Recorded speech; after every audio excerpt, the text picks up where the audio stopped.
ராமநாதபுரம் மாவட்டம் மண்டபம் பகுதியில் 2 நாட்களாக கனமழை கொட்டி தீர்த்த நிலையில் எருமை தரவை பகுதியில் இருக்கக்கூடிய குளம் நிரம்பி வெளியேறிய தண்ணீர் வீடுகளுக்குள் புகுந்திருப்பதால் பொதுமக்கள் அவதிக்கு ஆளாகி இருக்கிறார்கள்.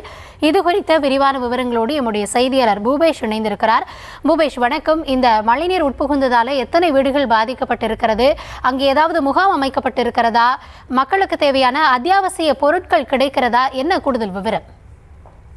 வணக்கம். ராமநாதபுரம் மாவட்டம் மண்டபம் பகுதியில் கடந்த 2 நாட்களாக பெய்து வரக்கூடிய பலத்த மழையின் காரணமாக அந்த பகுதி முழுவதும் கடுமையாக பாதிக்கப்பட்டுள்ளது. தொடர்ச்சியாக கடந்த 2 நாட்களாகவே நீர்த்தமிழ் பல்வேறு பகுதிகளுக்கும் சென்று அந்த மக்கள் பாதிக்கப்படக்கூடிய இடங்களை எல்லாம் பார்வையிட்டு அதை செய்தியாளர் வெளியிட்டது மட்டுமல்லாது மாவட்ட நிர்வாகத்தின் கவனத்திற்கு கொண்டு சென்று நடவடிக்கை எடுப்பதற்கு உரிய பணிகளை செய்து வருகிறார். அந்த அடிப்படையில் தற்போது மண்டபத்தை அடுத்த எருமத்திரல் பகுதியில் அந்த ஊர்நிலையில் இருக்கக்கூடிய மழைநீரானது உடைப்பு ஏற்பட்டு வெளியே அந்த பகுதியில் இருக்கக்கூடிய குடியிருப்புகளுக்கு சூழ்ந்திருக்கக்கூடிய காட்சிகளை நம்மால் பார்க்க முடிகிறது.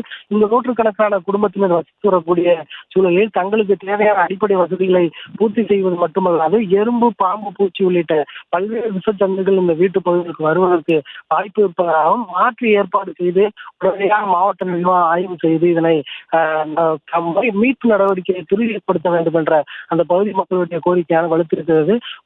அதிகாரிகள் உடனடியாக பார்வையிட்டு இந்த பகுதி மக்களுக்கு உடனடியாக தீர்வு எட்டித்தர வேண்டும் என்பதே இந்த பகுதி மக்களுடைய பிரதான எதிர்பார்ப்பு மற்றும் கோரிக்கையாக உள்ளது. கௌதமி,